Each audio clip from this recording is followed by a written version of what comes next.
Saya kalau gitu bukan berarti Allah berada di satu tempat Pak ya. Ini menunjukkan Allah maha tinggi gitu aja, secara mutlak, bukan tinggi arah. Allah maha hebat. Ini karena tubuh kita butuh isyarat ya.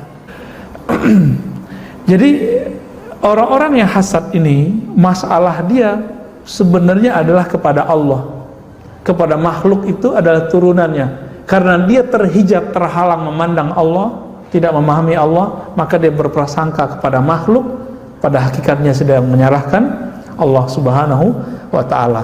Ada demikian, ada dua tuh obatnya. Yang pertama di kolbu, banyak-banyak zikir. Maka cari ahli zikir kolbu, nanti diajarin Pak cara zikir di kolbu. Jangan cuma zikir di lisan doang ya. Sayyidina Hasan al-Basri mengatakan, saya suka zikir dengan tangan, zikir dengan lisan, dan dengan kolbu saya. Berarti ada zikir kolbu. Nah itu ditalkinkan dari ahli kolbu. Talkin itu dibimbing. Talkin bukan hanya untuk orang yang sakarat atau udah mati. Orang yang mau mati lebih butuh. Karena kita yang butuh Pak. Masalah orang iri nggak iri kan masalah di sini ya. Dan yang kedua itu dalam ilmunya. Nah, ilmu mengenai cara menghapus iri tadi. Ternyata iri ini berkaitan langsung dengan Allah subhanahu wa ta'ala. Semoga kajian ini bisa membuka sedikit yang terbuka dari kolbu yang mungkin menyimpan hasad. Semoga dengan kajian ini penyakit hasad di kolbu kita Allah sembuhkan. Amin ya rabbal alamin. Gimana Pak? Ada? Bapak Ibu, jika ada pertanyaan yang hadir di masjid sekarang. Ya. Assalamualaikum. Maaf, saya masih kesulitan membedakan antara jiwa, nafs dan kolbu. Oke, baik. Cara membedakan jiwa, nafs, ruh, kolbu gitu ya. Betul. Ini sengaja waktu di awal saya tinggalkan pembahasannya karena Imam Ghazali juga beliau masih muter-muter di situ. Jadi ada yang disebut dengan pertama dari fisik dulu, jasad. Ini dia. Jasad kita ini mempunyai energi, energinya mirip dengan binatang. Energi itu ada pada apa? Ada pada nafs, disebut jiwa. Bahasa Indonesianya jiwa. Disebut sukma. Disebut juga diri. Tapi diri ini diri bagian luar itu dia ya. Nah, badan kaitannya dengan jiwa tadi ya. Lalu kita punya sisi lain, akal. Nah, ini masih di luar semua nih. Jadi sisi manusia yang di luar itu ada badan dan nafsnya, jiwanya, lalu ada akalnya. Nah, ini bagian terluar manusia. Jadi kita ini bukan satu sisi Bapak ya. Dan yang kedua, kita mempunyai sisi lain. Apa sisi lain dari kita? Sisi batin. Tadi zahir. Yang batin itu adalah kolbu. Lebih batin lagi namanya ruh. Nah, Imam Ghazali masih muter-muter kadang. Bagi beliau nafs itu disebut ruh juga, kolbu itu ruh juga, padahal bukan begitu. Ya, di zaman itu beliau baru bisa menjelaskan sedetail itu. Nah, di zaman ini kita sudah bisa menjelaskan lebih detail dari Imam Ghazali ya. Beliau bisa sampai ke sana udah keren ya. Kenapa? Karena ruh itu min amrillah, ruh itu amrullah ya, urusan Allah, hembusan Allah. Maka ruh ini tidak mati. Kalau nafs, jiwa, mati deh. Oleh karenanya di dalam Al-Quran yang wafat, yang mati itu nafs apa ruh? Kullu nafsin itu tuh Mumtaz Pak. Kullu nafsin, setiap nafs, gak ada ayatnya kullu ruhin. Cuma ulama sebelum kita sebagian mengartikan nafs itu ruh, itu kelirunya. Jadi ulama bisa keliru juga, tapi itu gak apa-apa. Dulu bahasanya baru bisa sampai ke sana gitu. Mereka itu membahasakan nafs itu jiwa, ruh itu inti dari jiwa. Padahal pembahasannya lebih dari itu. Jadi yang mati cuma nafs. An-nafs ini kadang punya karakter binatang, disebut dengan an-nafs al-ammarah. Insya Allah lah di Senin depan ya, saya bahas tentang tingkatan nafs. berdasarkan kitab ini juga. Sampai nanti ada nafs mutmainnah.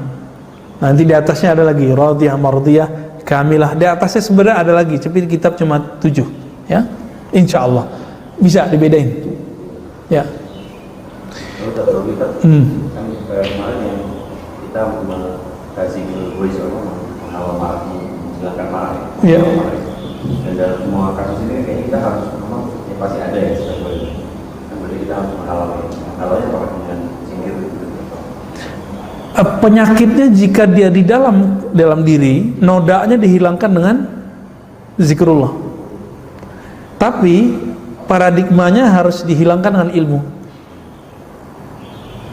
Paradigmanya, orang hasad itu kan karena konsep berpikirnya nggak bener, nggak, cara benerinnya pakai ilmu, maka ada ilmunya. Tapi bekas yang ada di kolbu, kan dia setiap kali kita dosa itu kan ada hitam di kolbu, itu cara ngilanginnya apa? Zikrullah. Nah, guru-guru kita dulu ada yang pakai metode ngaji aja, ada yang pakai kolbu aja. Nah, yang pakai kolbu doang tuh orang-orang tarekat sufi itu, dizikir aja. Kalau berhasil baru hilang irinya. Tapi faktanya nggak juga, banyak orang tarekat hari ini iri-iri juga, Pak. Contohnya ada rebutan jadi mursyid, rebutan jadi wakil talqin, gurunya meninggal rebutan siapa yang gantiin gurunya. Itu kan berarti belum beres di kolbunya. Kenapa? Karena baru di tataran zikir kolbu, belum sampai kepada paradigma. Paradigma itu yang membersihkan cuma ma'rifat ilmu. Nah, ilmu itu nanti yang konsumsi ruh kita yang konsumsi. Kalau udah masuk ke dalam ruh, dia otomatis permanen.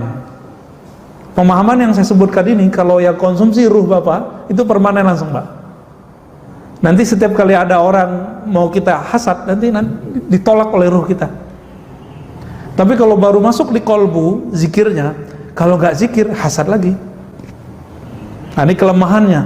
Jadi zikir-zikir tarekat sufi itu masih punya kelemahan, karena dia baru sampai pada tataran kolbu. Berarti ilmu ma'rifat itu ada yang dipegang oleh sufi, tarekat, ada yang dipegang oleh para wali-wali yang tinggi. Nah, mereka adanya di ilmu ma'rifat. Nah, Imam Ghazali yang megang itu salah satunya. Beliau sudah di atas itu semua. Maka beliau pangkat kewaliannya kan sudah sampai kutub namanya. Kutub ini sudah poros di zaman itu, ya. Nah, Imam Ghazali ini kalau ada persoalan kolbu, dia sudah bisa ngobatinnya baik dengan cara ma'rifat atau dengan cara zikrullah. Nah, zikrullah itu dia sebutkan di dalam kitab Kimya Us-Sa'adah. Dalam kitab Ihya Ulumuddin disebutkan dua-duanya. Zikirnya, tapi tidak terlalu detail, yang paling banyak ilmunya. Maka beliau ngasih judul Ihya Ulumuddin, menghidupkan ilmu-ilmu agama. Tapi orang terjebak dengan kulit-kulitnya. Yang dilihat hadisnya kok ada yang dhaif, gagal faham. Padahal maksud Imam Ghazali bukan itu. Maka di luar sana kalau ada orang mencoba mengkritisi kitab Ihya Ulumuddin, itu karena dia gagal baca. Tujuan Imam Ghazali kan bukan untuk menampilkan ini hadis dhaif tidak dhaif. Itu ke ahli hadis. Imam Ghazali ngomong kolbu, maka kalau mau kritisi Imam Ghazali, kritisi konsep kolbunya. Mau dikritisi tentang hadisnya, nggak nyambung, ya. Nah, ini di luar ini kita lihat banyak yang gagal faham, gagal fokus. Ya, ini zaman banyak gagal faham, Pak. Semoga kita dijaga oleh Allah SWT. Cukup ya? Ada yang mau dibacain? Ada yang diajarin zikir pembersih kolbu? Kalau ada ahli zikir di kampung yang nonton, ahli zikir bersanad ya, silakan belajar ke beliau. Gitu aja ya.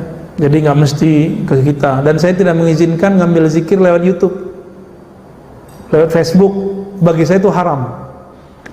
Karena nanti dia nggak bisa bedain pengalaman ruhani dengan halu.